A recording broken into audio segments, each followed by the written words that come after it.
Hello મારા વાલા વિદ્યાર્થીઓ, સ્વાગત છે તમારા બધાનું આપણી આ યુટ્યુબ ચેનલ આર્યન ક્લાસીસમાં. વિદ્યાર્થીઓ, તમે બધા મોજથી ભણી રહ્યા છો એવી આશા ઉમ્મીદ સાથે આજે ફરીથી આપણે મળવાનું થયું છે. આજે આપણે નિરુપાધિક સંવિધાન ધોરણ 12 તત્વજ્ઞાન વિષય ચેપ્ટર 4 જેનું નામ છે નિરુપાધિક સંવિધાન. વિદ્યાર્થીઓ, તમે બધા ભણી રહ્યા છો, સામે બોર્ડની એક્ઝામ આવી રહી છે, તમને તકલીફ હશે, ટેન્શન હશે, શું વાંચું શું ના વાંચું, કયું વાંચું કેટલું વાંચું. તત્વજ્ઞાનમાં બિલકુલ ટેન્શન લેવાની જરૂર નથી. જો તમે આ વિડીયોની અંદર આવી જ ગયા છો તો હું તમારી તકલીફ અને તમારો ડર એકદમ દૂર કરી નાખું. કેમ તો તમને કહી દઉં કે જો વિભાગ એના આપણે વિડીયો અપલોડ કરેલા છે 6 પ્રશ્નપત્રના, તો એકવાર એ વિડીયો જોઈ લો. વિભાગ એનું કામ થઈ જશે. વિભાગ બી માટે હું તમને છેલ્લે આઈએમપી પ્રશ્નો આપીશ, એટલા કરી નાખશો તો ઘણું કામ થઈ જશે તમારું. હવે આવ્યું વાત વિભાગ સીની. તો હાલ હું વિભાગ સીની ચર્ચા કરી રહી છું. વિભાગ ડી અને વિભાગ ઈમાં શું કરું કેટલું કરું હું તમને કહી દઈશ. ઓકે, હાલ વિભાગ સીની ચર્ચા કરી રહ્યા છે.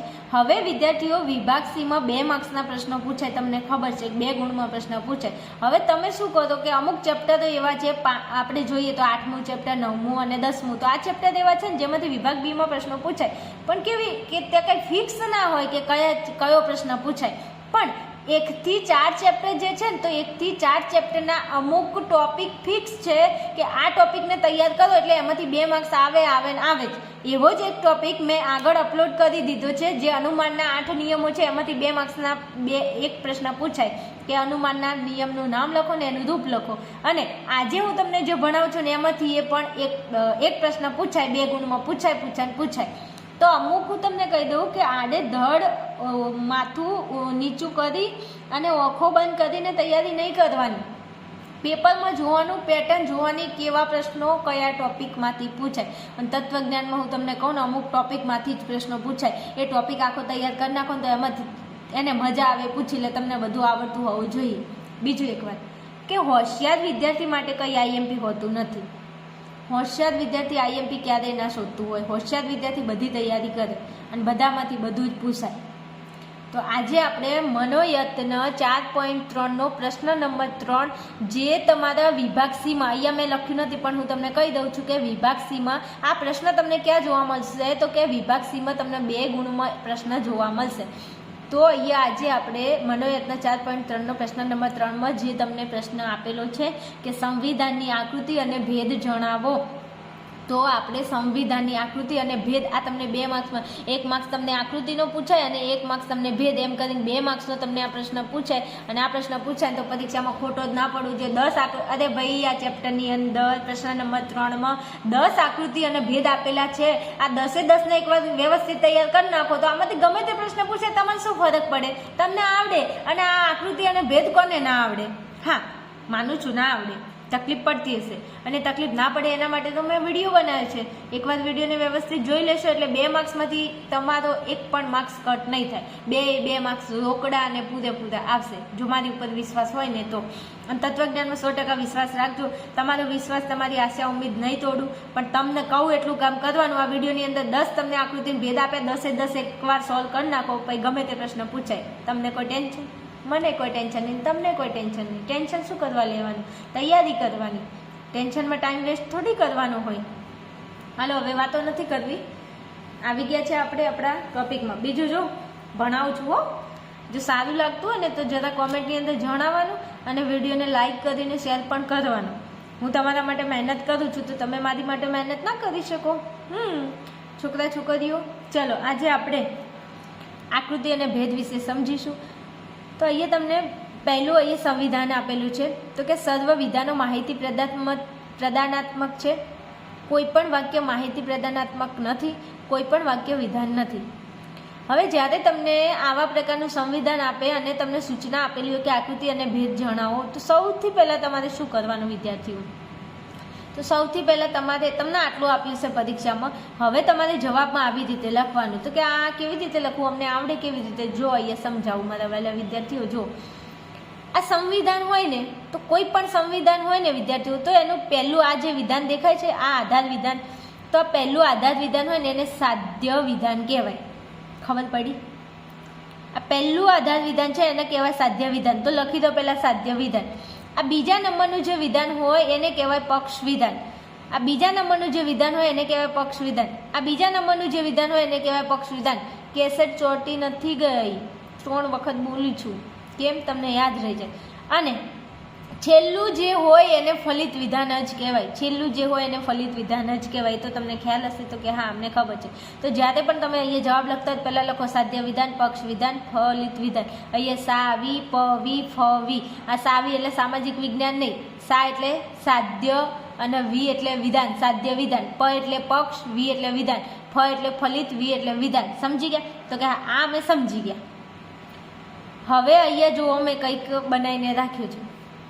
જ્યારે પણ તમારે આકૃતિ દોરવાની હોય તો પહેલો નિયમ શું કરવાનું તો કહી દઉં. પહેલો નિયમ કશું નહીં, તમારે પહેલાં શોધવાનું પક્ષપદ. અહીંયા લખું છું, પહેલાં શોધો પક્ષપદ અને સાધ્યપદ શોધો. જ્યારે પણ આકૃતિ ભેદ અને પ્રમાણે તમારે નક્કી કરવાનું હોય તો પહેલાં પક્ષપદ શોધો અને સાધ્યપદ શોધો. હવે મારે આ પક્ષપદ અને સાધ્યપદ શોધવા જાઉં ક્યાં તો ક્યાંય નહીં. છેલ્લા વિધાન ફલિત વિધાનમાં જ તમને પક્ષપદ અને સાધ્યપદ મળશે. પહેલાં ફલિત વિધાનની અંદર જઈ અને પક્ષપદ અને સાધ્યપદ શોધી લેવાનું. હવે વિદ્યાર્થીઓ હવે અહીંયા જુઓ, એક આ તમને આપેલું છે ને એક આ તમને આપેલું છે. તો આ બંનેમાંથી પક્ષ વિધાન કયું અને પક્ષપદ કયું અને સાધ્યપદ કયું? તો અહીંયા તમારે આટલી ટ્રીક ખાલી તમે યાદ રાખજો. ઉપવિસા આવું તમારે કેમ યાદ રાખવાનું? તમને વ્યાખ્યા આવડતી હોય તો કોઈ પ્રોબ્લેમ જ નથી. જો વ્યાખ્યા ના આવડતી હોય તકલીફ પડે તો જો ફલિત વિધાન, આ ભાઈ આ વિદ્યાર્થીઓ આ છે ને એને ફલિત વિધાન કહેવાય. તો ફલિત વિધાનના ઉદ્દેશ્ય પદને પક્ષપદ કહેવાય. ફલિત વિધાનના ઉદ્દેશ્ય પદને પક્ષપદ કહેવાય અને ફલિત વિધાનના વિધેય પદને સાધ્ય પદ કહેવાય. આટલી જો તમને ખબર હોય ને તો તમારું કામ થઈ જાય. તો આ ટોપિક તમારા માટે રમતા રમતા આ ટોપિકને તમે ક્લિયર એન્ડ કટ કરી નાખો. હવે ઉપવિસા કેમ યાદ રાખવાનું? તો ઉદ્દેશ્ય પદ હોય એને પક્ષપદ કહેવાય, વિધેય પદ હોય એને સાધ્યપદ કહેવાય. તો આ ફલિત વિધાન, તો ફલિત વિધાનનું ઉદ્દેશ્ય પદ ક્યાં હોય? અહીંયા હોય. પહેલું હોય ને એ શું હોય? ઉદ્દેશ્ય પદ. અને બીજું હોય એને શું કહેવાય? વિધેય પદ. ઓકે, તમને યાદ રાખવા માટે કહું છું. એટલે જો અહીંયા ઉદ્દેશ્ય પદ હોય, અહીંયા વિધેય પદ હોય. અને ઉદ્દેશ્ય પદ હોય એને કહેવાય પક્ષપદ અને વિધેય પદ હોય એને શું કહેવાય? સાધ્યપદ. મળી ગયું પક્ષપદ અને સાધ્યપદ? ખબર પડી કે ન પડી?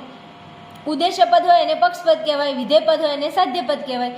ફલિત વિધાનના ઉદ્દેશ્ય પદને પક્ષપદ કહેવાય, ફલિત વિધાનના વિધેય પદને સાધ્યપદ કહેવાય.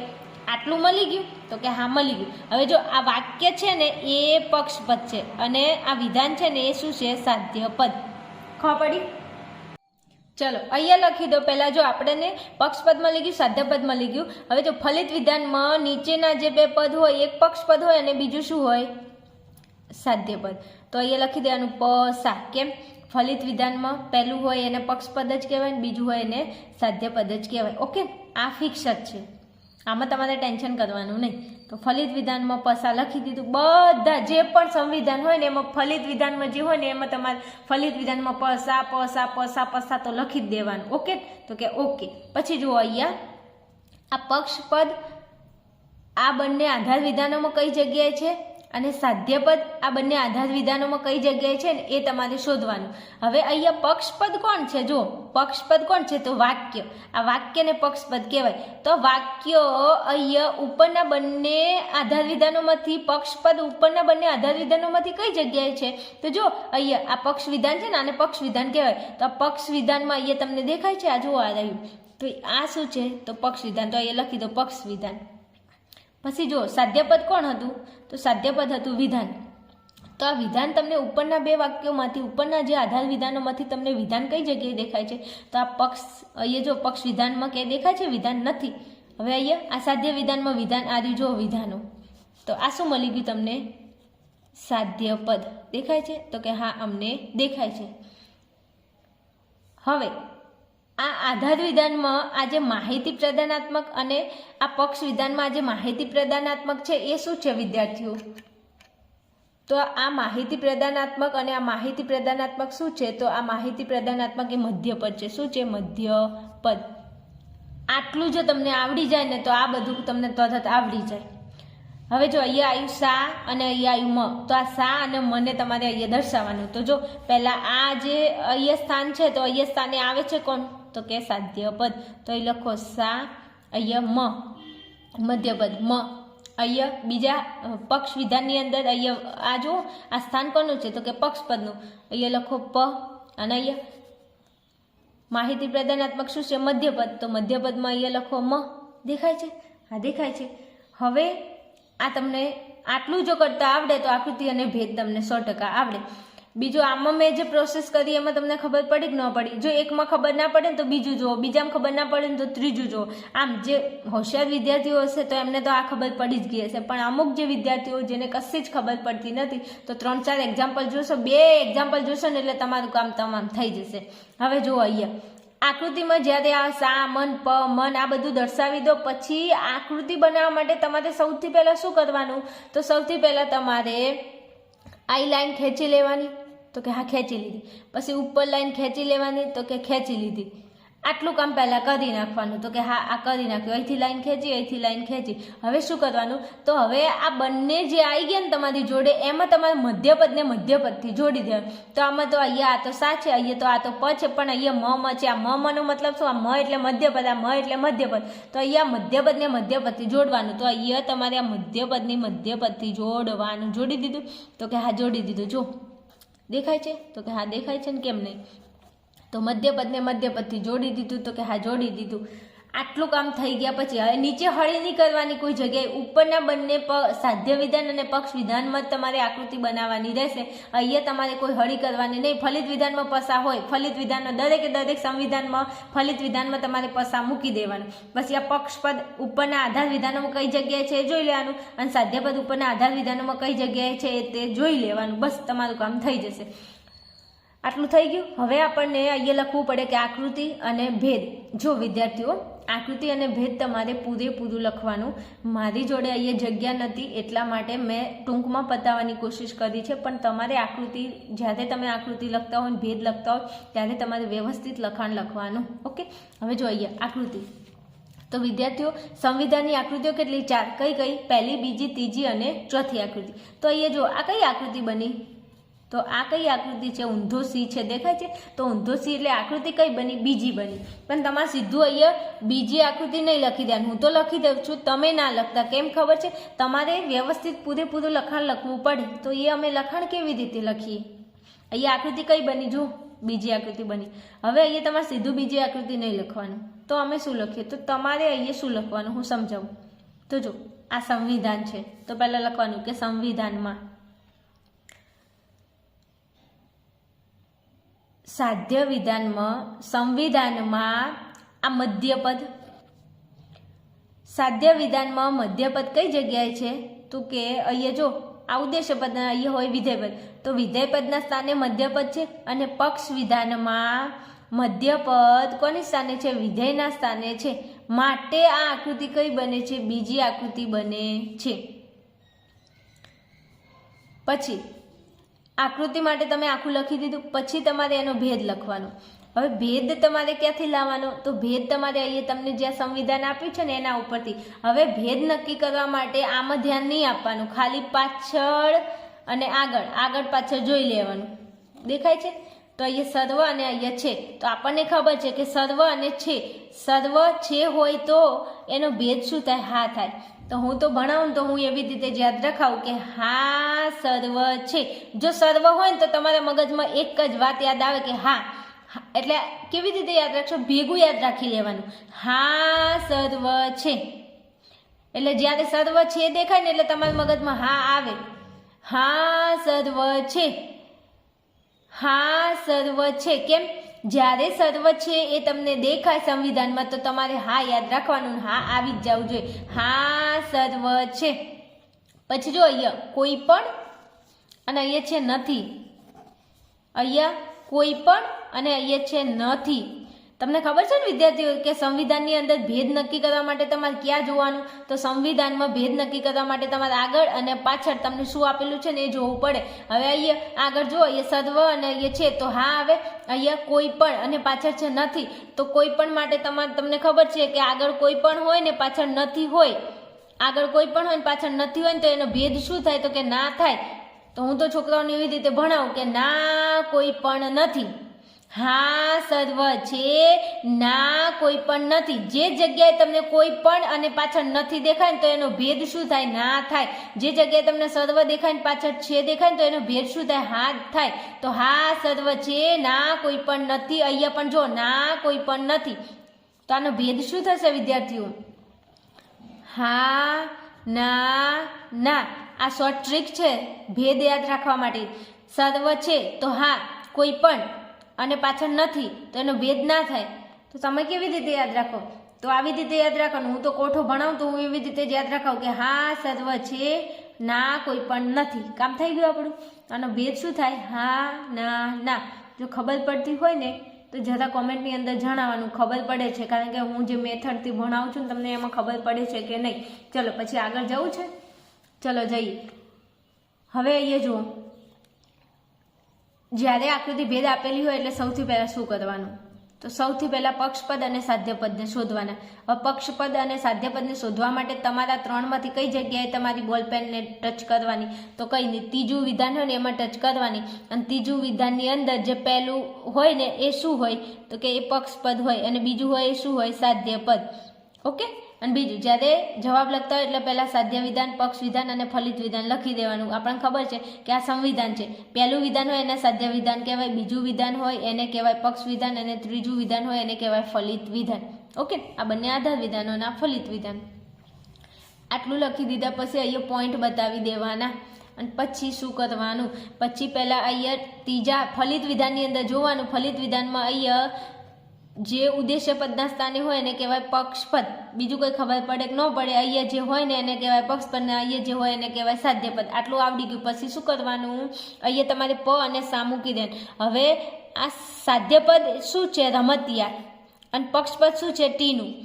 તો આ ટીનું અને રમતિયાળ ઉપરના બંનેમાં કઈ કઈ જગ્યાએ છે ને ત્યાં તમારે આ રમતિયાળ હોય ત્યાં સાધ્યપદ લખી દો, અને ટીનું હોય ત્યાં પક્ષપદ લખી દો. હવે ઉપર જુઓ તો તમે કઈ જગ્યાએ રમતિયાળ તમને દેખાય છે અને ટીનું દેખાય છે? જ્યાં ટીનું દેખાય ને ત્યાં પક્ષપદ લખો. હવે મને આ બંનેમાંથી અહીંયા ટીનું દેખાય તો ત્યાં તમારે શું લખી દેવાનું? પક્ષપદ. તો લખી દીધું. અને આ રમતિયાળ સાધ્યપદ શું છે? રમતિયાળ. તો રમતિયાળ આ બંનેમાંથી ક્યાં દેખાય? તો કે આ રહ્યું ને આ રહ્યું સાધ્યપદ. આ મળી ગયું? મળી ગયું. આ બંનેમાં પસાર તો હોય. હવે અહીંયા જો આ ટીનું એ પક્ષપદ છે તો વધ્યું શું? તો કે બાળક. તો વધ્યું હોય ને એ શું હોય? મધ્યપદ હોય. શું હોય? મધ્યપદ હોય. બીજું આ રમતિયાળ શું છે? તો કે સાધ્યપદ છે. તો એમાં અહીંયા જે વધ્યું શું? તો કે બાળક. તો આ જે વધ્યું એ શું હોય? મધ્યપદ. બીજું મધ્યપદને ઓળખવા માટે બીજું શું કરવાનું? તો કહી દઉં કે આ બંને વિધાનોમાં એક સરખું હશે એને કહેવાય મધ્યપદ. ઉપરના બંને વિધાનોમાં એક સરખું હોય એને કહેવાય મધ્યપદ. જો અહીંયા બાળકો અને અહીંયા પણ બાળક, તો આ બાળક બાળક આ શું થઈ ગયું? મધ્યપદ. આધાર વિધાનમાં એક જેવું લાગતું હોય ને એને કહેવાય મધ્યપદ. આને ફલિત વિધાન કહેવાય. હું આની વાત કરતી નથી. આ બંનેમાં આ સાધ્ય વિધાન, આ પક્ષ વિધાનમાં તમને જે એક જેવો શબ્દ લાગતો હોય ને એને કહેવાય મધ્યપદ. ખબર પડી કે ન પડી? તો કે હા પડી ગઈ. પડી? ઓકે. હવે જો અહીંયા આવ્યું મ, અહીંયા આવ્યું સા, અહીંયા આવ્યું પ, અહીંયા આવ્યું મ, અહીંયા આવ્યું પ સા. આ પસા તો ફાઇનલ. હવે આને અહીંયા જે લખ્યું ને એને તમારે આ સાઈડ આકૃતિમાં દર્શાવવું પડે ને એની આકૃતિ દોરવી પડે. તો જો ભાઈ આ વિદ્યાર્થીઓ આને સાધ્ય વિધાન કહેવાય. આ વાક્ય છે ને, આ પહેલું વાક્ય છે, આ વિધાન છે ને એને સાધ્ય વિધાન કહેવાય. હવે સાધ્ય વિધાનમાં જુઓ, પહેલાં અહીંયા સાધ્ય વિધાનમાં કોણ કયું પદ છે? તો કે મધ્યપદ છે, અને અહીંયા સાધ્યપદ છે. તો આને ટૂંકમાં આપણે દર્શાવવાના. આખું મધ્યપદ ને સાધ્યપદ લખવા નહીં જવાનું. મધ્યપદ માટે મ લખવાનું, સાધ્યપદ માટે સા લખવાનું. તો અહીંયા છે મ, લખી દો મ. અહીંયા છે સા, લખી દો સા.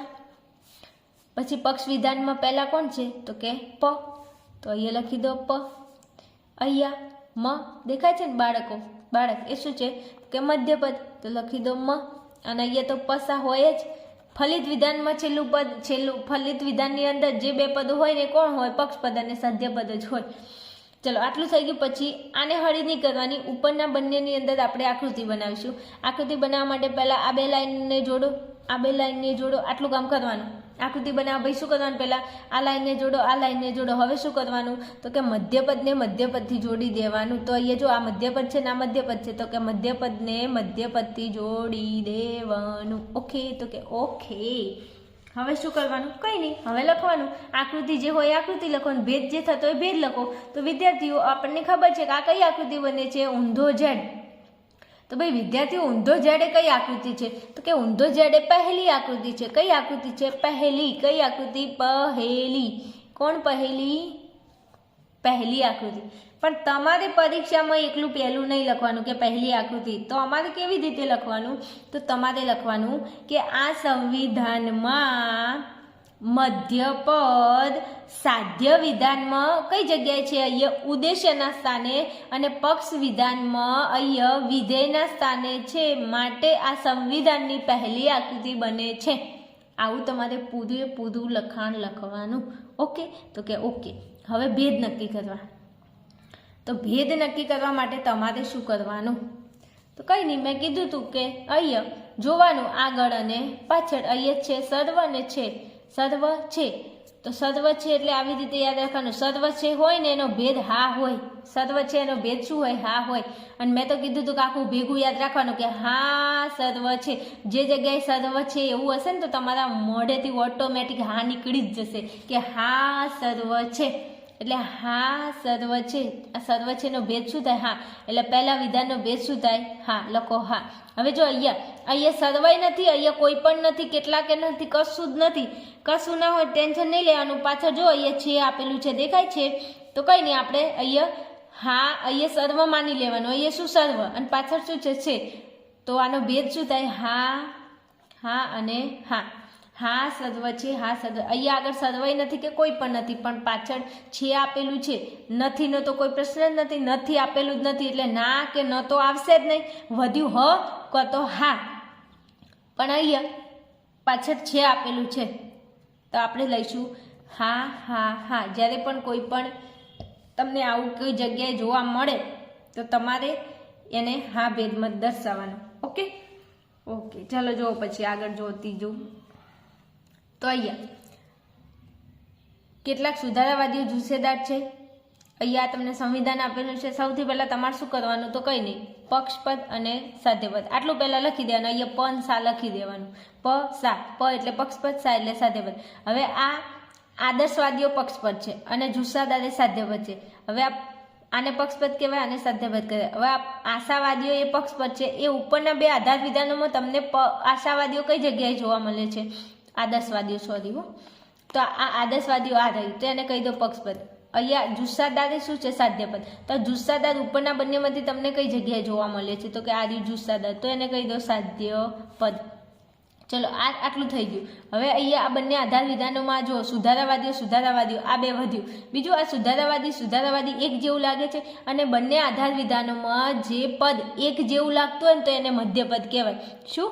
જે પદ એક જેવું લાગતું હોય, એક જ હોય, એક જેવું લાગતું હોય ને એક જ હોય એને કહેવાય મધ્યપદ. અહીંયા સાધ્યપદ મળી ગયું, વધ્યું એને મધ્યપદ. અહીંયા પક્ષપદ મળી ગયું, પછી વધ્યું એ શું હોય? મધ્યપદ જ હોય. ઓકે? હવે જો અહીંયા મ સા, અહીંયા મ પ, તો એને આ સાઈડ દર્શાવી દો. બીજું આ વસ્તુ ધ્યાન રાખવાનું હો, તો ફલિત વિધાનમાં જે હોય ને એને પસા જ કહેવાય. પ એટલે પક્ષપદ ને સાધ્યપદ હોય જ. ચલો દર્શાવી દઈએ આ સાઈડ. ચલો અહીંયા જુઓ મ અને સા. સાધ્ય વિધાનમાં મસા આવ્યું તો લખો અહીંયા મ અને અહીંયા સા. અહીંયા મ અને પ એ લખી દો મ અને અહીંયા લખી દો પ. અને અહીંયા શું હોય? પસા તો હોય. હવે આમાં કંઈ હળી નહીં કરવાની. ઉપરના બંનેમાં આપણે આકૃતિ બનાવવાની. આકૃતિ બનાવવા શું કરવાનું? પહેલાં નીચેની બે લાઈન જોડો, ઉપરની જે લાઈન છે એને જોડી દો. આ બંને લાઈન પહેલાં ખેંચી લેવાની. અહીંયાથી લાઈન ખેંચો, અહીંયા લાઈન ખેંચો. પછી શું કરવાનું? તો પછી કંઈ નહીં, મધ્યપદને મધ્યપદથી જોડવાનું. તો જો આ મધ્યપદ તો મધ્યપદથી મધ્યપદને જોડી દીધું. તો અહીંયા જો વિદ્યાર્થીઓ આ કઈ આકૃતિ બની? તો અહીંયા સંવિધાનની આ કઈ આકૃતિ બની? તો ત્રીજી આકૃતિ. સીધો સી એ આકૃતિ કઈ છે? ત્રીજી. તો અહીંયા લખવાનું તમારે કે આકૃતિ કઈ છે? ત્રીજી. બીજું તમારે ત્રીજી નહીં લખવાનું, તમારે આખું લખવાનું. અને આખું કેવી રીતે લખવાનું એ મેં આગળ ઓલરેડી 2 વખત બોલી જ લી. અને ફરીથી કહી દઉં કે આ સંવિધાનની અંદર મધ્યપદ, સાધ્ય વિધાન અને પક્ષ વિધાનમાં ઉદ્દેશ્યના સ્થાને છે. કોના સ્થાને? ઉદ્દેશ્યના સ્થાને છે. તેથી આકૃતિ કઈ બનશે? ત્રીજી આકૃતિ બનશે. ઓકે? તો કે ઓકે. હવે જો આપણે હવે લખવાનું છે ભેદ. તો ભેદ કેવી રીતે લખવો? તો જો અહીંયા કેટલાક અને છે. ભેદ લખવા માટે આગળ અને પાછળ નજર કરવાની. એ જો આ પાછળ અને આગળ નજર કરવાની. અહીંયા કેટલાક છે તો અહીંયા એનો ભેદ કેટલાક છે, એનો ભેદ શું થાય? તો તમારે શું યાદ રાખવાનું? કેટલાક છે. કેટલાક છે ભેગું યાદ રાખો ને એટલે તમારું કામ થઈ જાય. કેટલાક છે. આગળ મેં 2 વસ્તુ તમને સમજાવી હતી અને ફરીથી હજુ સમજાવી દઉં. જો તમારે ભેદ યાદ રાખવો ને તો કેવી રીતે યાદ રાખી શકો? જો હું અહીંયા સમજાવી દઉં. આવી રીતે યાદ રાખવાનું. હા સર્વ છે, પછી ના કોઈ પણ નથી, પછી કેટલાક છે અને ન સોરી ના બરોબર છે. ન કેટલાક નથી. બસ આટલું ભેગું યાદ રાખો ને એટલે તમને જો ભેદ યાદ રાખવામાં, ભેદ ઓળખવામાં તકલીફ પડતી હોય તો આટલું ખાલી યાદ રાખી લો. તમને જિંદગીમાં જીવશો ને જાગશો ને ત્યાં સુધી ભેદમાં તકલીફ નહીં પડે. અરે બેન અમારે ક્યાં જીવશો ને જાગશો ત્યાં સુધી તત્વજ્ઞાન ભણવાનું છે. પણ સમજાવી દઉં. આવી રીતના તમે ભેગું યાદ રાખો ને એટલે તમને ભેદ ઓળખવામાં કદી તકલીફ નહીં પડે. જો સર્વ છે તો એનો ભેદ હા થાય. કોઈ પણ નથી એવું તમને જોવા મળે ને સંવિધાનમાં તો એનો ભેદ ના થાય. કેટલાક છે એવું જોવા મળે ને તો એનો ભેદ હ થાય. અને કેટલાક નથી એવું જોવા મળે ને તો એનો ભેદ થાય ન. તો અમારે કેવી રીતે યાદ રાખવાનું? તો તમે ભેગું યાદ રાખો. હા સર્વ છે, ના કોઈ પણ નથી, કેટલાક છે, ન કેટલાક નથી.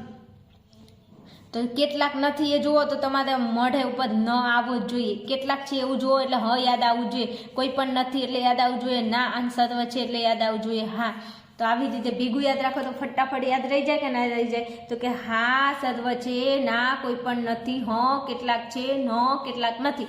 આવું 10 વાર બોલી જાઓ તો ભેદ તમને ઓળખવામાં તકલીફ પડે? ના પડે. બિલકુલ મને ખબર છે કે તમને તકલીફ ક્યાં પડે કે ભેદ કેવી રીતે ઓળખવો ને એ યાદ રહેતું નથી. તો આવી રીતે ભેગું યાદ રાખો. સર્વ છે તો હા આવવું જોઈએ. કોઈ પણ નથી તો ના. કેટલાક છે તો અને કેટલાક નથી તો ન. અહીંયા જુઓ એવું જ છે. તો જો અહીંયા કેટલાક છે તો આવ્યું, પછી સર્વ છે તો હા આવશે, અને કેટલાક છે તો વળી પાછું શું આવશે? અહીંયા આવશે. ઓકે જોઈ લો. તો આપણો ભેદ શું થશે? હા અને કેટલાક છે, હા સર્વ છે, કેટલાક છે. અહીં જો કેટલાક અહીંયા છે, અહીંયા સર્વ છે, અહીંયા કેટલાક છે. તમારે ભેદ નક્કી કરવા માટે તમારે આગળ અને પાછળ જોઈ લેવાનું. ઓકે ચલો આગળ જવું છે. હવે જોઈએ. ચલો અહીંયા જુઓ. સૌથી પહેલા આકૃતિ અને ભેદ માટે શું કરવાનું? કંઈ નહીં. અહીં લખી દેવાનું અહીંયા પ અને અહીંયા લખી દેવાનું સા. લખી દીધું. હવે આ પ એટલે ગુજરાતીઓ અને સા એટલે નીડર. તો આ પ ને ઉપરના બંનેમાંથી પ કઈ જગ્યાએ છે ને પક્ષપદ ગુજરાતીઓ કઈ જગ્યાએ છે જોઈ લો, અને સાધ્યપદ નીડર કઈ જગ્યાએ છે જોઈ લો. તો અહીંયા જો આ નીડર એ સાધ્યપદ ક્યાં છે? આદિ તો લખો સા, અને આ પક્ષપદ ગુજરાતીઓ ક્યાં છે? આદિ લખો પ. પતી ગયું. હવે જો ઉપરના બંને આધાર વિધાનમાં વધ્યું નેતા અને નેતા. તો આ નેતા એક જ છે. નેતા એક જ, અને જે એક જ હોય ને એને મધ્યપદ કહેવાય. એક જ હોય એને શું કહેવાય? મધ્યપદ. આટલું આવી ગયું. મ સા પ મ, અને છેલ્લે હોય એને તો પસા જ કહેવાય. હવે શું કરવાનું? આને ગોઠવી દો આકૃતિની અંદર. ચલો ગોઠવી દઈએ. હવે જો સાધ્ય વિધાનમાં શું હતું? મ અને સા. તો લખો અહીંયા મ, અહીં લખો સા. ચલો પછી તો કે ગુજરાતીઓ અને નેતાઓ એમાં પ મ, તો અહીં લખો પ, અહીંયા લખો મ, અને છેલ્લે શું હોય? પ સા હોય જ. આ તો ફિક્સ જ છે. આ ફૂંકું તો ફિક્સ જ છે. ઓકે હવે જો અહીંયા આ બંનેને તમારે શું કરવાનું? પહેલાં આકૃતિમાં બંનેનો ઉપયોગ થાય. પહેલાં અહીંથી લાઈન ખેંચી લો, ઉપરથી લાઈન ખેંચી લો. પછી શું કરવાનું? મધ્યપદને મધ્યપદથી જોડવાનું. તો અહીંયા મધ્યપદને મધ્યપદથી જોડી દીધું. તો કે હા જોડી દીધું. બસ આટલું કામ કરતા ના આવડે? હવે વિદ્યાર્થીઓ હું એમ કહું છું કે તમે ગમે તેવાને રમાડી નાખો છો તો આ પણ એક રમત જેવું જ છે ને. આ રમત રમતા તમને ન આવડે કે આ નીચે 2 હોય ને એને પહેલું હોય એને પ કહેવાય ને બીજું હોય એને સા કહેવાય. હવે અહીંયા પ એટલે આ ગુજરાતીઓ અને સ એટલે આ નીડર. સા એટલે નીડર. તો આ નીડર ઉપરના બંનેમાં જે જગ્યાએ હોય તે સા લખી દો, અને આ ગુજરાતી ઉપરના બંનેમાં જે જગ્યાએ દેખાય તે પ લખી દો. હવે જો અહીંયા સા આવી ગયો, અહીંયા પ આવી ગયો, એ વધ્યું જે હોય એ મ લખી દો, વધ્યું હોય તે મ એટલે મધ્યપદ હોય મ લખી દો. પછી અહીંયા જે આવ્યું ને એને આકૃતિમાં આ બાજુ લાવી દો, અને પછી આકૃતિ બનાવી દો. આકૃતિ બનાવી તો હા સહેલી જ છે ને. તો પહેલાં આ લાઈન ખેંચવાની, આ લાઈન ખેંચવાની, પછી મધ્યપદને મધ્યપદથી જોડવાનું. જોડી દીધું. હવે આ આકૃતિનો કયો પ્રકાર છે ને તમારે લખવાનું. તો આકૃતિ કઈ બને? ઊંધો ઝેડ, એટલે પહેલી આકૃતિ થઈ. તમારે એકલું પહેલી આકૃતિ નહીં લખવાનું, તમારે પૂરું લખાણ લખવાનું. અને પૂરું લખાણ કેવી રીતે લખવાનું મેં 3 વાર સમજાવી દીધું છે. હવે પાછું આવ્યું ભેદ. ભેદ માટે આ જુઓ, આ દેખાય છે ને, આવી રીતે યાદ રાખવાનું કે સર્વ છે એટલે હા હોય, કોઈ પણ નથી તો ના હોય, કેટલાક છે માટે હ હોય, અને કેટલાક નથી માટે ન હોય. એટલે હા સર્વ છે, ના કોઈ પણ નથી, હ કેટલાક છે, ન કેટલાક નથી. બસ આવી રીતે યાદ રાખવાનું. હવે અહીંયા જુઓ, સર્વ છે, સર્વ છે તો હા, હા સર્વ છે. પછી કેટલાક છે, હ કેટલાક છે, ત્યાં કેટલાક છે ખરા હો ભાઈ. જો કેટલાક છે તો હ કેટલાક છે. તો ભેદ શું થશે અહીંયા તમારો કે હા હ. જો ભેદ હા હ અને હ. ઓકે ઓકે, કેટલી મજા આવે ભણવાની. આવું આવડતું હોય આવી એકવાર ખાલી પ્રેક્ટિસ કરી નાખો શાંતિથી. કોઈ ટેન્શન, બિલકુલ ટેન્શન નહીં. પણ તમારે ભણવું ના હોય એટલે શું થાય બીજું બોલો. ચલો અહીં લખી દેવાનું પ અને અહીંયા લખી દેવાનું સા. આ તો ફિક્સ જ છે, પ અને સા. Okay okay. હવે પ એટલે પક્ષપદ શું છે? પૈસાદાર. તો આ પૈસાદાર ઉપર ક્યાં દેખાય છે? જ્યાં દેખાતું હોય ને ત્યાં પ લખી દો. આ સા એટલે આ મજૂર નેતા એ શું છે? સાધ્ય પદ. હવે મજૂર નેતા ઉપરના બંનેમાંથી કઈ જગ્યાએ દેખાય? તો આ જો આદિ મજૂર નેતા, તો એ લખી દો સા. હવે ઉપરના બંને આધાર વિધાનોમાં જે વધ્યું હોય ને એને શું કહેવાય? મધ્યપદ. અને એ મધ્યપદ વધ્યું હશે ને એ કેવું હશે? એક જ હશે. ઉપરનામાં એક જ હશે, નીચે પણ એક જ. એટલે જો સમાજવાદી સમાજવાદી એક જ છે, તો કે હા. હવે અહીંયા સા, અહીંયા મ, પ, મ, અને છેલ્લે હોય તો પસા હોય જ. તો એ લખી દો. અહીંયા શું આવશે? સા. અહીંયા મ, અહીંયા પ, મ અને પ અને સા. સારે ગામા પધની સા, સાની ધપ મગધે સા. આવું સાંભળ્યું હશે. સંગીતના સૂર, 7 સૂર. નથી સૂર સેલાવાના, ભણવાનું છે, શાંતિથી ભણવાનું કરો ને. હવે જો આકૃતિ આપણે અહીંયા આ બધું લાવી દીધું. હવે શું કરવાનું? આ લાઈન ખેંચો, ઉપર લાઈન ખેંચો, નીચેની લાઈન ખેંચો. આટલું થઈ જાય પછી શું વિધિ કરવાની? આપણે નહીં હવન કરતા હોય એક એક વિધિ પછી એક વિધિ થાય, તો આપણે આ વિધિ કરતું જવાનું. હવે જો અહીંયા મધ્યપદ અને મધ્યપદને તમારે શું કરવાનું? જોડી દેવાનું. તો મધ્યપદને મધ્યપદથી જોડી દીધું, તો કે હા જોડી દીધું. હવે આ આકૃતિ કઈ બની? સંવિધાનની 4 આકૃતિ છે, પહેલી, બીજી, ત્રીજી અને ચોથી. ઓકે, તો 4 આકૃતિ તમને ખબર હોવી જોઈએ. 4 આકૃતિ તમારે પહેલાં તૈયાર કરી લેવી પડે એકવાર, બુકની અંદર જોજો. ચલો હવે અહીંયા આ ઊંધો સી આવે, તો આ ઊંધો સી આકૃતિ કઈ બને? બીજી બને. કઈ બને? બીજી બને. ઓકે, તો કે હા ઓકે. હવે શું કરવાનું? હવે ભેદ લખવાનું. બીજું આ તમારે પરીક્ષાની અંદર એકલું બીજી નહીં લખવાનું કે બીજી આકૃતિ, તમારે આખું લખવાનું કે આ સંવિધાનની અંદર મધ્યપદ, સાધ્ય વિધાન અને પક્ષ વિધાન બંનેમાં કયા સ્થાને આવે છે? તો કે વિધેયના સ્થાને આવે છે. આ સાઈડ હોય એને વિધેય કહેવાય, ખબર છે ને? તો કે વિધેયના સ્થાને આવે છે, માટે આ સંવિધાનની બીજી આકૃતિ બને છે. ઓકે, તો કે ઓકે. ચલો હવે ભેદ નક્કી કરવા. તો જો ભેદ નક્કી કરવા માટે આગળ અને પાછળ જોવાનું. આગળ સર્વ છે, સર્વ છે હોય તો શું થાય? ભેદ. હા, કોઈ પણ નથી તો ભેદ શું થાય? ના કોઈ પણ નથી તો ના ભેદ થાય. કોઈ પણ નથી તો ભેદ શું થાય? ના. પછી જો કોઈ પણ નથી, કોઈ પણ નથી, કોઈ પણ નથી તો ભેદ શું થાય? ના. ઓકે, ખબર પડી કે ન પડી? કે પડી ગઈ. ટેન્શન નહીં લેવાનું. તમે મારી જોડે ભણો છો, આ 10 આકૃતિઓ છે, 10-10ની એકવાર પ્રેક્ટિસ કરી લીધી તો કોઈ ટેન્શન કરું? 2 માર્ક્સ જવાની સંભાવના ખરી? બિલકુલ નહીં. 2 માર્ક્સ આવવાની સંભાવના ખરી, પણ જવાની તો બિલકુલ નહીં. એટલે મસ્ત શાંતિથી વિડીયો જોઈને કમ્પ્લીટ તૈયાર કરી લેવાનું. ઓકે, ચલો આગળની આકૃતિ ઉપર જઈએ. ચાલો જુઓ, પછી આગળ આપણને કહ્યું છે અહીંયા. તો જ્યારે પણ તમને આકૃતિ આપેલી હોય ને તમને ભેદ કીધો હોય, આકૃતિ અને ભેદ, તો સૌથી પહેલાં તમારે શું કામ કરવાનું એ મેં તમને સમજાવી દીધું છે. શું કામ કરવાનું તમારે? તો કે સૌથી પહેલાં અમારે અહીંયા નીચેના જે ફલિત વિધાન છે ને એની અંદર તમારે શું કરવાનું? તો કંઈ નહીં, બસ અહીંયા પ લખો અને અહીંયા સા લખો. આટલું કામ કરતા આવડે? તો કે હા આવડે. લખી દીધું પ અને સા. હવે પની અંદર છે કયું પદ અને એમાં કીધું છે શું? તો અહીંયા કીધું છે ગાંધીજી. તો ઉપરના 2 આધાર વિધાનોમાં જુઓ, ગાંધીજી જે જગ્યાએ દેખાય ત્યાં તમારે લખી દેવાનું પ. લખી દીધું. ચલો પછી જુઓ સા. સા એટલે સાધ્યપદ. સાધ્યપદની અંદર છે કોણ? તો કે પરોપકારી. આ પરોપકારી ઉપરના 2 આધાર વિધાનોમાં તમને કઈ જગ્યાએ જોવા મળે છે? તો આ જુઓ અહીંયા છે. તો કે હા, તો પરોપકારી શું છે? સાધ્યપદ. તો સાધ્યપદ લખી દો, અહીંયા સાધ્યપદ. હવે બંને આધાર વિધાનોમાં આવતું પણ ફલિત વિધાનમાં ના આવતું તે પદને કહેવાય મધ્યપદ. હવે જો આ દેશ સેવકો એ બંને આધાર વિધાનોમાં આવે છે પણ ફલિત વિધાનમાં આવતા નથી. તો જે ફલિત આધાર વિધાનમાં બંનેમાં આવતું પણ ફલિત વિધાનમાં ના આવતું એને મધ્યપદ કહેવાય. અને બીજું કે આધાર વિધાનોમાં એક જેવું દેખાતું પદ એને કહેવાય મધ્યપદ. તો અહીંયા દેશ સેવકે શું છે? મધ્યપદ. અહીંયા પણ છે મધ્યપદ. ઓકે, આટલું લાવી દીધા પછી આને ક્યાં ફોરવર્ડ કરવાનું? સાઈડમાં, અને જ્યાં તમારી આકૃતિ દોરવાની હોય. ઓકે, તો કે હા ઓકે. હવે જુઓ અહીંયા આ પહેલું છે એને કહેવાય સાધ્ય વિધાન, બીજું છે એને કહેવાય પક્ષ વિધાન, ત્રીજું છે એને કહેવાય ફલિત વિધાન. હવે સાધ્ય વિધાનની અંદર તમારે અહીંયા જે આપણી આકૃતિ અહીંયા બનાવવાની છે. તો અહીંયા ચલો લખી દઈશું મધ્યપદ. અહીંયા પહેલાં છે મ અને પછી છે સા. મ એટલે મધ્યપદ, સા એટલે સાધ્ય પદ. લખી દો મ, અહીંયા લખી દો સા, પછી અહીંયા પ અને મ લખો, પ મ. અને ફલિત વિધાનમાં શું હોય? પ સા હોય જ. એ તો આપણને ખ્યાલ છે કે ફલિત વિધાનમાં જે પદ હોય ઉદ્દેશ્ય પદ અને વિધેય પદ, તો ઉદ્દેશ્ય પદને શું કહેવાય? પક્ષ પદ, અને વિધેય પદને શું કહેવાય? સાધ્ય પદ કહેવાય. ઓકે, હવે શું કરવાનું? તો હવે તમારે કંઈ જ નહીં કરવાનું. તમારે હવે ઉપર આ બંને જે આધાર વિધાનો છે એની અંદર શું કરવાનું? આકૃતિ તમારે દોરવાની. તો પહેલાં અહીંથી લાઈન ખેંચો, હા ખેંચી લીધી, અહીંથી લાઈન ખેંચો, ખેંચી લીધી. તો કે હવે મારે શું કરવાનું? તો હવે તમારે આ બંને સાધ્ય વિધાન અને પક્ષ વિધાનમાંથી અહીંયા જો જ્યાં મધ્યપદ દેખાતો ને તો મધ્યપદથી મધ્યપદ જોડો. તો આ મધ્યપદથી મધ્યપદ આપણે જોડી દીધું. દેખાય છે? તો કે હા દેખાય છે.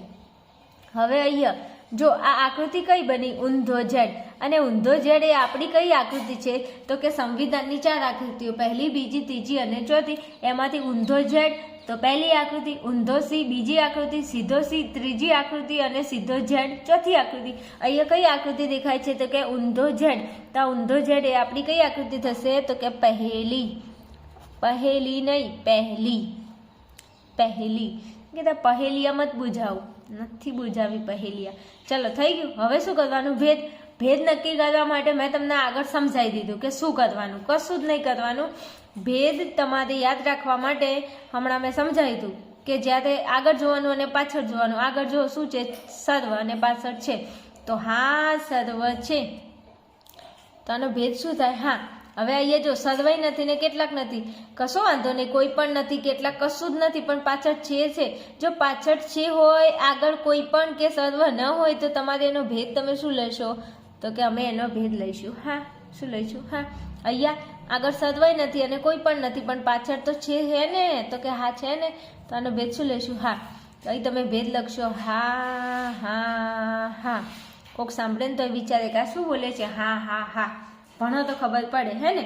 હા. બીજું અહીંયા તમારે જે આકૃતિ લખો તો સીધું એકલું પહેલી આકૃતિ નહીં લખી દેવાની, તમારે વ્યવસ્થિત રીતે લખવાનું. કેવી રીતે લખશો?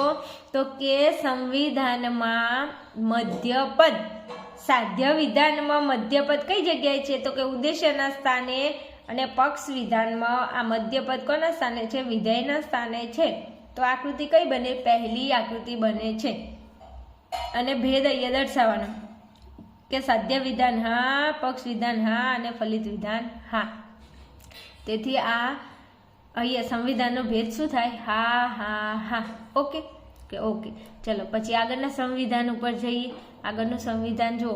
જ્યારે પણ તમને આવું સંવિધાન આપેલું હોય ત્યારે ટેન્શન નહીં લેવાનું. કેમ?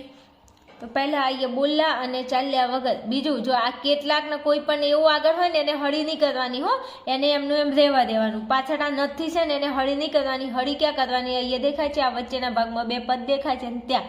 હવે જો મેં કહ્યું હતું કે આગળ હોય એને પક્ષપદ કહેવાય, અને આગળ હોય એને ઉદ્દેશ્ય પદ.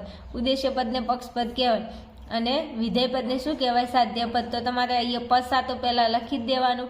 હવે પક્ષપદ શું છે? ગણિતજ્ઞો.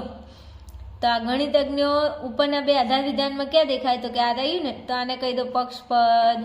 કહી દીધું. ચલો તત્વજ્ઞો. તત્વજ્ઞો એ શું છે? સાધ્યપદ. તો ઉપરના 2 આધાર વિધાનમાં જુઓ સાધ્યપદ ક્યાં દેખાય છે? તો આ રહ્યું ને તત્વજ્ઞો, એ શું છે? સાધ્યપદ. ઓકે. ચલો જો પક્ષપદ સાધ્યપદ અહીંયા મળી ગયું. હવે બંને આધાર વિધાનમાં એક સરખું દેખાતું પદ એને કહેવાય મધ્યપદ. તો લખી દો આ શું છે? ચિંતકો. ચિંતકો. જો બંનેમાં સરખું પદ દેખાતું હોય ને એને મધ્યપદ કહેવાય. ખબર પડે છે? તો અહીંયા લખી દીધું મધ્યપદ. હવે આને શું કરવાનું? આકૃતિમાં દર્શાવવાનું. તો પહેલાં અહીંયા પસા હોય, પસા તો તમારે બોલ્યા અને ચાલ્યા વગર પહેલાં નીચે ફલિત વિધાનમાં તમારે પસા લખી દેવાનું. પહેલું વિધાન હોય એને સાધ્ય વિધાન કહેવાય, બીજું વિધાન હોય એને પક્ષ વિધાન કહેવાય. ઓકે. હવે અહીં જો સા અને મ લખી દો આગળ. અહીંયા સા મ, શ્યામ નહીં. પછી મ પ, અહીંયા મ અને અહીંયા પ. હવે શું કરવાનું? તો હવે આકૃતિ દોરવા માટે પહેલાં તમારે અહીંયા લાઈન ખેંચવાની, ખેંચી લીધી. અહીંયા લાઈન ખીંચો, ખીંચી લીધી. હવે શું કરવાનું? તો હવે મધ્યપદને મધ્યપદથી જોડવાનું. તો જોડી દો, મધ્યપદને મધ્યપદથી જોડી દીધું. Okay okay. તો વિદ્યાર્થીઓ અહીંયા તમારી જો અહીંયા આકૃતિ કઈ બની? તો કે સીધો ઝેડ. અને સીધો ઝેડ એ કઈ આકૃતિ કહેવાય? તો કે સીધો ઝેડ એ ચોથી આકૃતિ થાય. તો અહીંયા લખવાનું આકૃતિ કઈ છે? ચોથી. કઈ આકૃતિ છે? ચોથી. હવે તમારે અહીંયા સીધે સીધું નહીં લખવાનું, તમારે લખવાનું કે આ સંવિધાનમાં મધ્યપદ સાધ્ય વિધાનમાં ઉદ્દેશ વિધેયના સ્થાને અને પક્ષ વિધાનમાં મધ્યપદ ઉદ્દેશ્યના સ્થાને હોવાથી સંવિધાનની અહીંયા ચોથી આકૃતિ બને છે. ઓકે. તો કે ઓકે. હવે શું લખશું? ભેદ લખશું. અને ભેદ લખવા માટે આ બાજુ આવવાનું અને અહીંયા જોવાનું. જો અહીંયા સર્વ છે, સર્વ છે એટલે તમારા મગજમાં હા આવવું જોઈએ. હા સર્વ છે ભેગું બોલવાનું એટલે હા ઓટોમેટિક આવી જ જશે સર્વ જોશો એટલે. તો કે હા સર્વ છે. જો અહીંયા સર્વ અને અહીંયા છે, તો સર્વ છે એનો ભેદ શું થાય? હા થાય. તો આપણે ભેગું યાદ રાખવાનું કે હા સર્વ છે. સર્વ જોઈ જાવ એટલે હા આવવું જોઈએ. પછી જો અહીંયા કેટલાક નથી, તો શું કેટલાક નથી? તો ન કેટલાક નથી. તો અહીંયાનો ભેદ શું થાય? ન થાય. અને આનો ભેદ પણ શું થાય? ન થાય. કેમ? તો અહીંયા પણ એવું છે કે કેટલાક નથી, કેટલાક નથી. કોઈ પણ નથી હોય તો ના થાય, પણ અહીંયા કેટલાક નથી તો એનો ભેદ થાય ન. હવે આ ભેદને આ બધું ખબર ના પડતી હોય ને તો એકવાર તમારા ચેપ્ટર 4માં એક સરસ મજાનો કોઠો આપેલો છે, જઈને જોઈ લેવો. અને કોઠો ના જોવો તો કંઈ નહીં, હમણાં મેં આગળ સમજાવી દીધો. એ રીતે યાદ રાખશો ને તો બેસ્ટ છે, યાદ રહી જશે. તો અહીંયા ભેદ લખી દો, હા ન અને ન. Okay okay. ચાલો પછી આગળના સંવિધાનમાં જઈએ. જો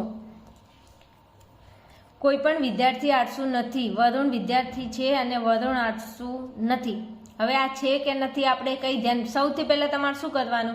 તો અહીંયા આને કહેવાય ફલિત વિધાન. આ 3 ટપકાવાળું હોય ને એને કહેવાય ફલિત વિધાન. અને ફલિત વિધાન હંમેશા ક્યાં હોય? નીચે હોય. ક્યાં હોય? નીચે હોય. એટલી તો ખબર પડે ને? તો કે હા પડે. ના પડે તો તમને સમજાવી દઉં. હવે જો વિદ્યાર્થીઓ, અહીંયા આપણે સૌથી પહેલાં શું કરશું? તો કે પક્ષપદ અને સાધ્યપદને શોધવાનું. તો પહેલું હોય એ પક્ષપદ, ઉદ્દેશ્યના સ્થાને હોય ને એને પક્ષપદ કહેવાય, અને વિધેયના સ્થાને હોય એને શું કહેવાય? સાધ્યપદ. તો આને લખી દો સાધ્યપદ સા. હવે જો અહીંયા આ વરુણ એ શું છે? પક્ષપદ. અને આળસુ શું છે? સાધ્યપદ. તો હવે આ પક્ષપદ અને સાધ્યપદ ઉપરના આધાર વિધાનોમાં શોધો. ચલો, પક્ષપદ શું છે? વરુણ. તો વરુણ ઉપર ક્યાં દેખાય છે? તો આ વરુણ. તો લખો પાછું પક્ષપદ. અને આળસુ એ શું છે? સાધ્યપદ. તો આળસુ તમને કઈ જગ્યાએ દેખાય? તો આ જુઓ, આ રહ્યું આળસુ. તો લખો સાધ્યપદ. ચલો આટલું થઈ ગયું. પછી શું કરવાનું? તો પછી તમારે બંને આધાર વિધાનોમાં ચેક કરવાનું કે આમાં મધ્યપદ ક્યાં છે. અને મધ્યપદ શોધવા શું કરવાનું? કંઈ નહીં, ઉપર નીચે એક જેવું આવતું હોય એને કહેવાય મધ્યપદ. આ વિદ્યાર્થી જો એ અહીંયા વિદ્યાર્થી છે ને અહીંયા વિદ્યાર્થી, તો વિદ્યાર્થી એ 2 વખત આવે છે આધાર વિધાનમાં. તો કે હા, તો બંને આધાર વિધાનોમાં આવતું હોય, ફલિત વિધાનમાં ના આવતું હોય, પદને શું કહેવાય? મધ્યપદ કહેવાય. હવે શું કરવાનું? હવે કંઈ નહીં, આપણે આ જે લખી દીધું એને ક્યાં જવા દેવાનું? સાઈડમાં ફોરવર્ડ કરવાનું આકૃતિમાં. ચલો લખો. ચલો મ સા લખો. અહીંયા મ અહીં લખશું આપણે સા. અહીંયા શું છે? પ મ લખો. પ અને મ. અને ફલિત વિધાનમાં શું હોય? તો ફલિત વિધાનમાં તો પસા હોય. તો અહીંયા લખી દઈશું પ અને સા. હવે શું કરવાનું? હળી ના કરવાની. આ જે છે એને એમને એમ રાખવાનું. અહીંયા તમારે અહીંથી એક લાઈન ખીંચી, અહીંથી બીજી લાઈન ખીંચી. હવે શું કરવાનું? હવે કંઈ નહીં, મધ્યપદને મધ્યપદથી જોડી દેવાનું. તો મધ્યપદને મધ્યપદથી શું કરો? જોડી દો. ચલો જોડી દીધું. હા જોડી દીધું. ઓકે ને? ઓકે, બસ પતી ગયું, આકૃતિ બની ગઈ. હવે અહીંયા જો આકૃતિ કઈ બની? તો કે ઊંધો ઝેડ. તો તો ઊંધો ઝેડ એ આપણી સંવિધાનની કઈ આકૃતિ છે? તો કે પહેલી આકૃતિ. કઈ આકૃતિ? પહેલી આકૃતિ. તમારે સીધે સીધું લખી દેવાનું નહીં, તમારે જરા ચેક કરવાનું, પછી લખવાનું, આખું લખવાનું કે આ સંવિધાનમાં મધ્યપદ સાધ્ય વિધાનમાં કઈ જગ્યાએ છે? જો ઉદ્દેશ્યના સ્થાને, આ સ્થાન ઉદ્દેશ્યનું ને આ સ્થાન વિધેયનું. તો સાધ્ય વિધાનમાં મધ્યપદ ઉદ્દેશ્યના સ્થાને અને પક્ષ વિધાનમાં મધ્યપદ વિધેયના સ્થાને હોવાથી આ આપણી પહેલી આકૃતિ બને છે. ઓકે? હા, ઓકે. ચલો હવે અહીંયા જુઓ. તો અહીંયા ભેદ નક્કી કરવો પડશે આપણે. તો કે હા, હવે જો અહીંયા છે કોઈ પણ નથી. શું? કોઈ પણ નથી. તો કોઈ પણ નથીનો ભેદ શું થાય? તો કે ના થાય. અને મેં તમને કીધું તો ભેગું યાદ રાખવાનું. કેવી રીતે? ના કોઈ પણ નથી. એટલે જ્યારે તમે અહીંયા કોઈ પણ નથી જોશો ને એટલે તમારા મગજમાં સીધું આવી જશે કે ના. એટલે કોઈ પણ નથીનો ભેદ શું થાય? ના. હવે જો અહીંયા જો વરુણ વિદ્યાર્થી છે. હવે પાછળ છે આપેલું છે, દેખાય છે? તો કે હા દેખાય છે. પણ જો આગળ તમને કંઈ દેખાતું નથી કે સર્વ કે કેટલાક કે કોઈ પણ. તો હવે શું કરવાનું? તો અહીંયા છે તો આપેલું છે, તો છે આપેલું છે, તમારે આગળ ધ્યાન રાખવાનું. છે હોય આગળ તો તમારે આગળ, અરે પાછળ છે હોય તો તમારે આગળ એને સર્વ ધ્યાનમાં લેવાનું. અને તમે એનો ભેદ શું લખશો? હા. તો સર્વ છે એટલે હા. અહીંયા લખ્યું નથી પણ તમારે ધ્યાન રાખવાનું. હવે અહીંયા જુઓ, અહીંયા છે નથી, પણ આગળ કોઈ પણ આપેલું નથી કે કેટલાકે આપેલું નથી. તો મારે ન લેવો કે ના લેવો? તો તમારે જ્યારે આગળ અહીંયા કંઈ આપેલું ના હોય, કેટલાક કે કોઈ પણ, અને પાછળ નથી આપેલું હોય તો તમારે ના લેવાનો. અને પાછળ છે આપેલું છે અને આગળ સર્વ કે કોઈ પણ નથી આપેલું, કંઈ આપેલું નથી, તો તમારે ભેદ શું લેવાનો? તો કે હા લેવાનો. ઓકે? તો કે હા, ઓકે. તો આનો ભેદ શું થયો? જો હા, અરે અહીંયા ના, હા, ના. તો કે ના, હા અને ના, આનો ભેદ થઈ ગયો. ઓકે? ખબર તો પડે છે ને વિદ્યાર્થીઓ? ખબર પડતી હોય તો જરા કોમેન્ટની અંદર જણાવો કે હા અમને ભણવાની મજા આવે છે ને અમને ખબર પડે છે. તો જરા મને બી ખબર પડે કે તમને બધાને વ્યવસ્થિત આવડે છે ને તમે વ્યવસ્થિત વિડીયો જોવો છો. ચલો હવે આકૃતિમાં શું કરવાનું? કંઈ નહીં. પહેલાં અહીંયા લખી દેવાનું પક્ષપદ ને અહીંયા લખી દેવાનું સાધ્યપદ. હવે પક્ષપદ કોણ છે? તો કે વિદ્યાનો. તો વિદ્વાનો ક્યાં છે? તો આદિ વિદ્વાનો તો લખી દો પક્ષપદ. હવે અહીંયા સાધ્યપદ શું છે? વાંચાળ. તો વાંચાળ ઉપરના આધાર વિધાનમાં ક્યાં છે? આદિ. તો લખી દો અહીંયા સાધ્યપદ. લખી દીધું? તો કે હા લખી દીધું. હવે વધ્યું શું? તો કે મધ્યપદ શોધો. તો મધ્યપદ શોધવા કંઈ કરવાનું ના, વધ્યું એ મધ્યપદ. અને મધ્યપદમાં ખબર ના પડે તો બંને આધાર વિધાનમાં એક જેવું લાગતું હોય મધ્યપદ. જો વકીલો અને વકીલો એ શું છે? મધ્યપદ. હવે અહીંયા જે આપણે પક્ષપદ સાધ્યપદ ને મધ્યપદ શોધી દીધા, તો હવે એને આપણે આકૃતિમાં દર્શાવવાના. તો આ આપણી આકૃતિ છે જ. તો અહીંયા જો મ અને સા, સાધ્ય વિધાનમાં પહેલું મ અને પછી શું છે? તો સાધ્યપદ. પછી પક્ષ વિધાનમાં પહેલાં મધ્યપદ અને આ પ એટલે પક્ષપદ. અને અહીંયા શું હોય? પસા હોય. અહીંયા શું હોય? પસા હોય ને હોય જ. હવે શું કરવાનું આકૃતિ બનાવવા માટે? કંઈ નહીં. અહીંથી લાઈન ખેંચી લીધી, અહીંથી લાઈન ખીંચી લો. ચલો આટલું કામ થઈ ગયું. પહેલાં શરૂઆત અહીંથી કરવાની. અહીં લાઈન ખેંચો, અહીં લાઈન ખેંચો. હવે શું કરવાનું? તો હવે મધ્યપદને મધ્યપદથી જોડો. ચલો જોડી દીધું. ઓકે ને? તો કે ઓકે. આટલું કામ થઈ ગયું? તો કે હા થઈ ગયું. તો હવે શું કરવાનું? કંઈ નહીં. લખો આકૃતિ કઈ છે? વિદ્યાર્થીઓ અહીંયા જુઓ, સીધો સી. તો સીધો સી એ કઈ આકૃતિ બને? તો કે ત્રીજી આકૃતિ. કઈ આકૃતિ બને? ત્રીજી. તમારે સીધું નહીં લખવાનું. તમારે કેવી રીતે લખવાનું મેં આગળ સમજાવી દીધું, એ રીતે લખવાનું. હવે ચલો ભેદ જોઈશું. તો ભેદ માટે તમારે શું કરવાનું? તો કંઈ નહીં, આગળ જોવાનું પાછળ જોવાનું, તો તમને ભેદ મળી જાય. હવે જો અસાધ્ય વિધાન પહેલું, આ પહેલી લાઈન છે ને ભાઈ વિદ્યાર્થીઓ, જો ના ખબર પડતી, આ પહેલી લીટી છે ને આને કહેવાય આધાર વિધાન. અને આ આધાર વિધાન, આ પહેલું આધાર વિધાન છે ને એને સાધ્ય વિધાને કહેવાય. તો આ સાધ્ય વિધાનમાં પહેલાં જુઓ સર્વ અને છે. સર્વ છે તો શું આવે? ભેદ. હા આવે. શું આવે છે? હા. પછી કેટલાક છે. સર્વની સાથે છે હોય તો હા, અને કેટલાકની સાથે છે હોય તો શું આવે? હ આવે. ખબર પડી? તો કે હા પડી. અહીંયા જો કેટલાક છે તો કેટલાક છે તો હ. ઓકે? તો ભેદ શું થાય? હા હ. લખો અહીંયા હા હ. તમે આખો વિડીયો જોશો ને તો ભેદમાં તો તમને કમ્પ્લીટલી ખબર પડી જ જશે. બીજું વિદ્યાર્થીઓ જો તમને કહી દઉં કે આ ટોપિક 2 માર્ક્સમાં પૂછાય છે, પણ તમને એ પણ ખબર હોવી જોઈએ કે વિભાગ ડી ની અંદર આ ટોપિક ફરી પાછો પૂછાય છે ને એમાં શું પૂછે છે કે આકૃતિ ભેદ અને પ્રામાણ્ય નક્કી કરો, એ 3 માર્ક્સમાં પૂછાય છે. તો આ તમને અહીંયા તો કામ લાગશે જ તે. આ તમે જો આકૃતિ બનાવતો વ્યવસ્થિત શીખી લેશો તો વિભાગ ડીમાં આવો નવો પ્રશ્ન પૂછાય છે તો તમને તકલીફ નહીં પડે. ત્યાં ખાલી એક વધારાનું 1 માર્ક્સ વધી જાય છે ને એમાં 1 માર્ક્સમાં પ્રામાણ્ય તમારે નક્કી કરવાનું હોય છે, એ પણ શીખવાડીશ. ઓકે, જો તમને ભણવાની મજા આવતી હોય, ખબર પડતી હોય તો જરા કોમેન્ટની અંદર જણાવવાનું વિદ્યાર્થીઓ. અને બીજું, જેટલી વધારે પ્રેક્ટિસ કરશો એટલી વધારે મજા આવશે તમને ભણવામાં. ચલો, હવે આ સંવિધાનમાં સૌથી પહેલાં શું કરવાનું તો પક્ષપદ લખી દો, સાધ્યપદ લખી દો, પસા લખી દીધું, છેલ્લે લખી દેવાનું. હવે પક્ષપદ કોણ છે? પશુઓ. અને સાધ્યપદ કોણ છે? તો કે હિંસક. હવે આ સાધ્યપદ ઉપર ક્યાં છે ને શોધવાનું. શું કરવાનું? શોધવાનું. તો હિંસક ક્યાં છે? તો કે આ રહ્યું ને હિંસક. તો હિંસક શું છે વિદ્યાર્થીઓ? સાધ્યપદ. દેખાય છે કે હા. હવે આ પશુઓ શું છે? પક્ષપદ. તો પશુઓ ઉપર ક્યાં છે? તો કે આ રહ્યું ને પશુઓ પક્ષપદ. હા, પશુઓ શું છે? પક્ષપદ. હવે જો અહીંયા પહેલા આધાર વિધાનમાં બીજા આધાર વિધાનમાં મધ્યપદ શોધો. હવે વધ્યું એ શું હોય? મધ્યપદ હોય. તો આ માંસાહારી પ્રાણીઓ એ આખું શું છે? મધ્યપદ. અહીંયા આ માંસાહારી પ્રાણીઓ શું છે? મધ્યપદ. ઓકે, બંને આધાર વિધાનમાં એક સમાન આવતું પદ અને ફલિત વિધાનમાં ના આવતું પદ એને શું કહેવાય? તો કે મધ્યપદ કહેવાય. ચલો, હવે મધ્યપદ, પક્ષપદ, સાધ્યપદ બધું મળી ગયું. તો આ બધાને આપણે આકૃતિમાં દર્શાવવાનું. તો અહીંયા જો મ સા લખી દો. અહીંયા આ મ અને આ સા. અહીંયા પ અને મ. તો લખો અહીંયા પ અને મ. અને છેલ્લે ફલિત વિધાનમાં તો પસા હોય તો લખી દેવાનું પશા. પશા કાકાની વાત નથી થતી હો. હા એમ. ચલો, હવે શું કરવાનું? તો હવે આકૃતિ બનાવવા માટે ઉપર અહીંયા લાઈન ખેંચો, અહીંયા લાઈન ખીંચો. આટલું કામ તો કરતા આવડે? લીટી દોરતા તો આવડે? હા, ઘણી બધી લીટી દોરી નાખી. આમાં લીટી દોરતા શીખી જવાનું. ચલો, લીટી દોરી દીધી. હવે શું કરવાનું? મધ્યપદને મધ્યપદથી જોડી દેવાનું. જોડી દીધું તો કે હા જોડી દીધું. મધ્યપદને મધ્યપદથી જોડ્યું તો કે હા જોડી દીધું. તો હવે શું કરવાનું? કંઈ નહીં, લખી દેવાનું. આકૃતિ કઈ છે?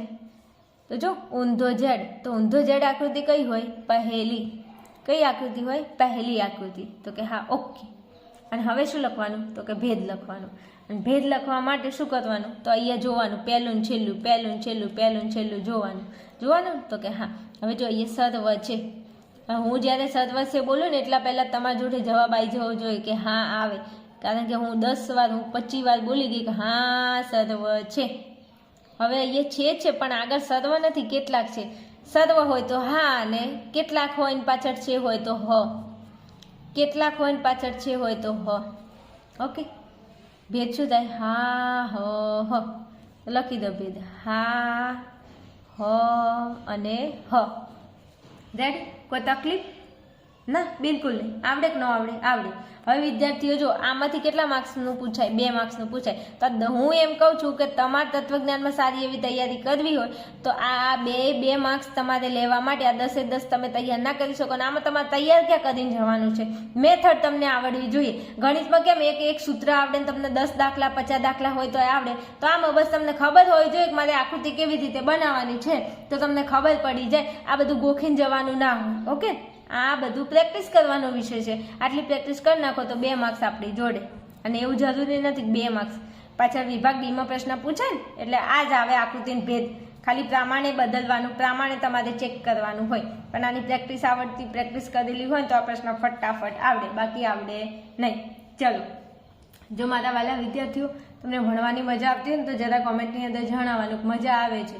તમારી કોમેન્ટ હશે તો હું આવા અવનવા વિડીયો, અવનવા ટોપિક બનાવીશ. કેમ કે તમને પરીક્ષાની અંદર બિલકુલ એવું ન લાગે કે બિલકુલ તમને તકલીફ બી ના પડે કે અમને શું લખવું શું ના લખવું, કેવી તૈયારી બોર્ડની અંદર કરવી. તો બધાનું સોલ્યુશન તમને અહીંથી મળી જશે. ઓકે, ચલો વધારે વાત નથી કરવી. મળીશું એક નવા વિડીયોમાં. ત્યાં સુધી જોતા રહો આર્યન ક્લાસીસ. અને હા, વિડીયો સારો લાગે ને તો જરા લાઈક કરી દેવાનું અને તમારા ફ્રેન્ડ સર્કલમાં એને શેર પણ કરી દેવાનું.